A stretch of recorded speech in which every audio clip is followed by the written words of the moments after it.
What's up, guys? Welcome back to the channel. My name is Primitive Viking. It's been a couple of weeks since my last video, but in this one we're going to start looking at the Half Persian 4-in-1. Okay, so as I said in the introduction there, we're going to be doing the Half Persian 4-in-1 weave. The reason it's been a couple of weeks since my last video is because I've been waiting for some larger rings to come in. So these are 14 gauge, half inch in a diameter, so they're nice and big. You'll be able to see what I'm working on quite easily, and you can see that this is what we're going to be working on today. This is what it looks like, and you can see on these big rings it's a lot easier to see what we're working with. So what we'll do, let's go down to the mat and I'll show you how to make it. Okay, so just to give you an idea of the size of these new rings, this is what we're used to working with. These are the 18 gauge 3/16, and the new rings are this big. So this should be a lot easier for you to be able to see what's going on, what I'm doing. So we'll put these off to the side. Let me pull this so you can see that this is the new, what I've been working on for the shirt. This is how far I've got so far. I did a live stream probably about a week and a half ago, just continuing with this.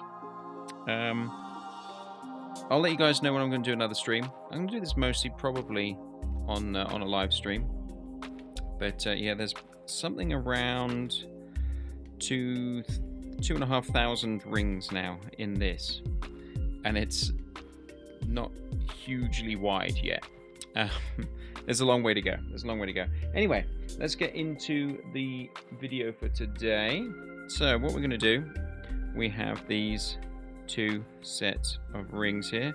Now I've got silver and gold. They're a slightly different material to what we're used to working with. They're not the aluminium, which means they're a little more difficult to move. I believe these are made of steel, which makes them more durable and less malleable. So what we're going to do is, there's one other thing that we need that is going to help us put this together, and it is one of these, and it is just a bendable cable tie. It's hard to see on this black one here. I had a white one and I don't know where it's gone, so I'm not too sure where that went. But it's okay. You can use anything you want. You can use a cable tie. You can use a paper clip that's been bent to the right size. All this allows you to do is keep hold of the first 4 of your rings as you put this together, and you'll see why in a second.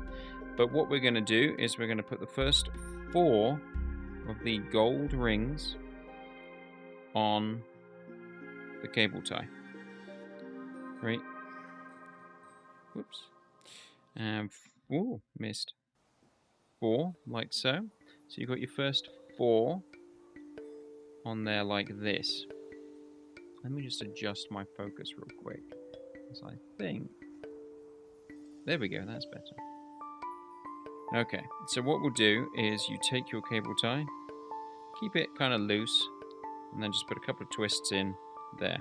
And this allows you to move around and deal with these how you need them. So what we'll do as well is we'll take our first silver, and we'll basically be adding we're going to split the silver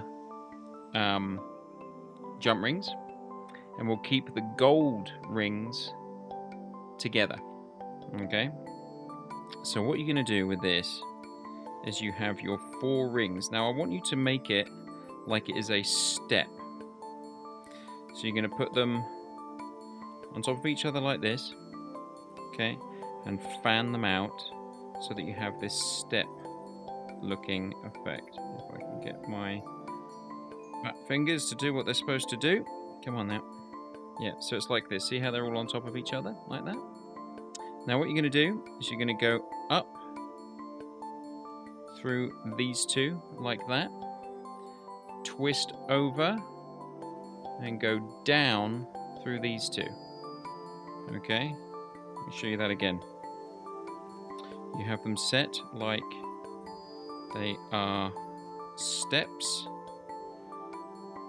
like so, and you're going to come up through the bottom one and the second one. Okay, and you're going to, as soon as I can get hold of it, twist over and through the third and the fourth. Okay, and then you're going to close that ring. Like so. So you can still see that ring's going through, and we've still got the step pattern there. Alright? So the next part of this is you have your steps like this, and you're going to take your next ring, or split silver I should say, and the closed gold, and you're going to put the closed gold on top like this inside your silver. Now it's going to come up through this ring on the outside, and then come over and go through that hole that you can kind of see right here where these two come together. So let me see if I can get it to work. So you're going to come up through this one, twist over and go through there and through there, like that. So you basically come up through the end one and then do the twist and hook it around, making sure that you don't go through this silver that was already on there. And then you're going to close that ring up. If I can. These ones being steel, a little more tougher to work with, but they make a really nice shine and solidness to it. Now the nice thing about these, let me show you with one that I've already made. Here's one I made earlier. It gives you a nice cross pattern when you're finished with it on both sides. Now if I was doing the Persian 3-in-1, which I will do in another video, you only get that cross pattern on one side and then it's flat on the other side. Okay? But this gives you a nice malleable material that you can use. And it looks really quite nice. But we'll carry on. So what you're going to have is you're going to do another silver, and it just repeats itself, basically, from what we've just done. Exactly the same thing. So another silver. You're going to thread on a gold, like so. You're going to pick up what you've been working on so far. And again, what I like to do is twist the silver down, and it opens it up so you can see it a little bit easier. I'm going to come up through, hook over, go between those two, and that's it through there. So you basically go through those two next rings and then lock it together. Okay, like so. You can kind of see now we're getting that X pattern on both sides. Now I like to keep the cable tie in just to make sure that nothing moves around too much and makes it too crazy to work with, especially when it comes to smaller gauge rings. It can be kind of difficult to work with, but you're free to take it out if you want to. But if I was you, I would keep it in a little bit longer. But we'll do a few more links, and I'll do a few more walking through with you, and then I'll do some just on sped up. So there's your silver. Hook it on. Get it how you want it with the... I like to do the silver down. Come up. Twist and over. And come through the gold, like so. Okay? Always make sure that you don't thread through that silver. So that's your next link, and you just keep going. We'll do another one. undo it, pick it up. You always know that you are working, which side you're working on, because there's the loose ring on the end there that moves around, okay? So come up, twist through those two, hook it off like that. There you go. Okay? And that is your X pattern there. So what I'll do now is I'm now going to take off my cable tie, and then we shall continue on a little bit sped up so that you can see what happens, and I'll show you how to finish off what we're working on after this.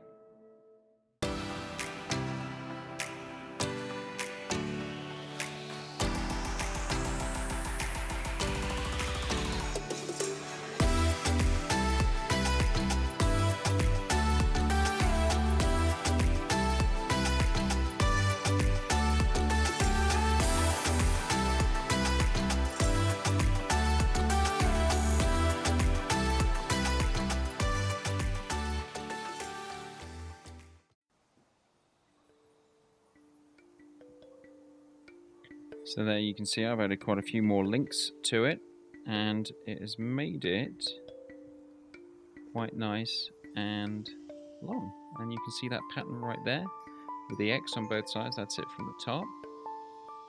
And then look, there's the X on the other side. And you can do any sort of rings. What I do recommend is that you have a nice large inner diameter to work with. You can see it there. Looks very nice as it lies on top. Cool. So now what we do to finish off this piece, you just take one split ring and you do the same thing that you have been doing, except without the extra ring. So you come, there we go. So same step thing, you come up, over, through, and then you just lock this off, and it gives you a nice looking end there, and then you can keep that attached like that. Okay, and then what you do is on the other side you do exactly the same thing, so mimic what has been going on, and then what you can do from there is just add a single ring on both ends through here and here, just to keep that tight, and that allows you to then add any kind of fastener that you want to it and make it look nice and pretty. So yeah, that's where we're at with that, and we'll go back up and talk through it.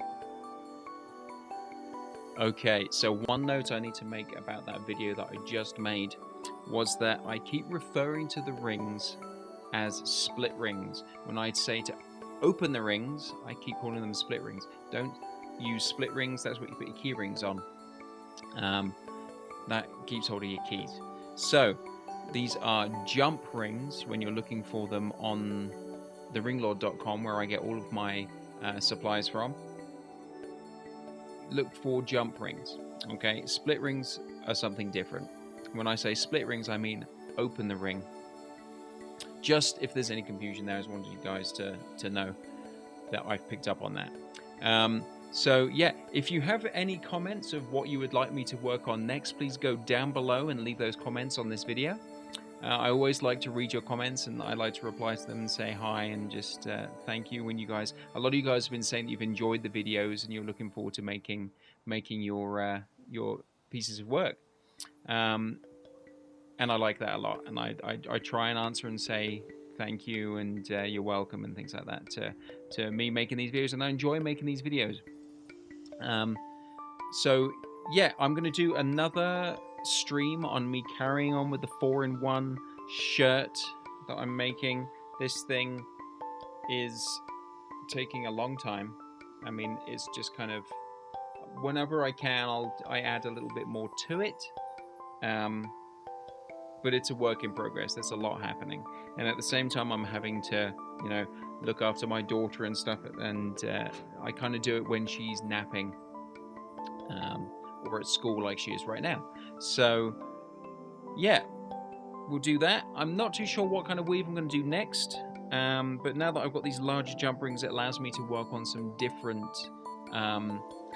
versions that I wasn't able to work on before because the rings that I had were too small. Hopefully you enjoyed the fact that I'm using larger rings and you can see what's going on a little easier, because that one I think would have been a little bit more difficult if it was on a smaller scale to figure out what I was working on there. But let me know, I can get other colors as well if those colors were not the easiest to see. But yeah, I look forward to seeing you guys in the next video. If not there, then I will see you hopefully for my Twitch stream, which the link for that is down below. I'll put a link up above for going to theringlord.com for any supplies that you might need, and also a couple of links to some of the other videos that I've done in the past, such as the Viking Shield and any other chain link videos that you might be interested in. So have a good one. I'll catch you in the next video, and for Valhalla.